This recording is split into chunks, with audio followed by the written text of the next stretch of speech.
The Nancy Thompson Library Learning Commons is pleased to announce that the online learning module, LEARN, Library Essentials for Access and Research Navigation, is available through the Blackboard Learning Management System. This brief video provides a step-by-step guide to self-enrollment in the LEARN module. First, log into your Blackboard account from the Kane homepage under Quick Links.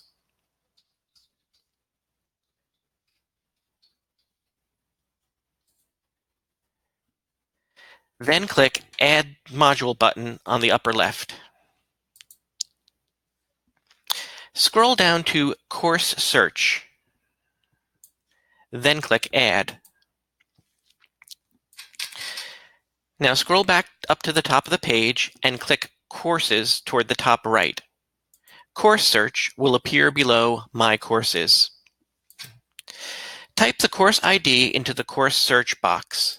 In this case, type LEARN, then click Go. Browse the results list until you see the name of the module. Bear in mind that you might not see it on the first page of results.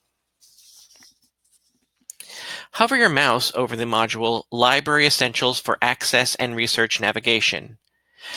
Click the chevron next to the course ID LEARN. Then click Enroll.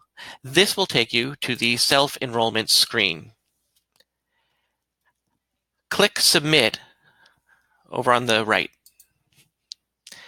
You have now successfully enrolled in the LEARN module. Once you have successfully enrolled in LEARN, you may click the OK button at the bottom right to take you directly into the LEARN online module. Also, the next time you log into your Blackboard account, you should see LEARN listed under My Courses. Now that the course has been added to your Blackboard account, you may complete the module at your own pace. If you have any questions about using Blackboard to access and complete the LEARN module, please contact Craig Anderson at cjanders@kane.edu or Linda Cifelli at lcifelli@kane.edu. Please bear in mind that some students enrolled in Research and Technology or Transfer Transitions may already be enrolled in the LEARN module, so you may just have to look for it under My Courses.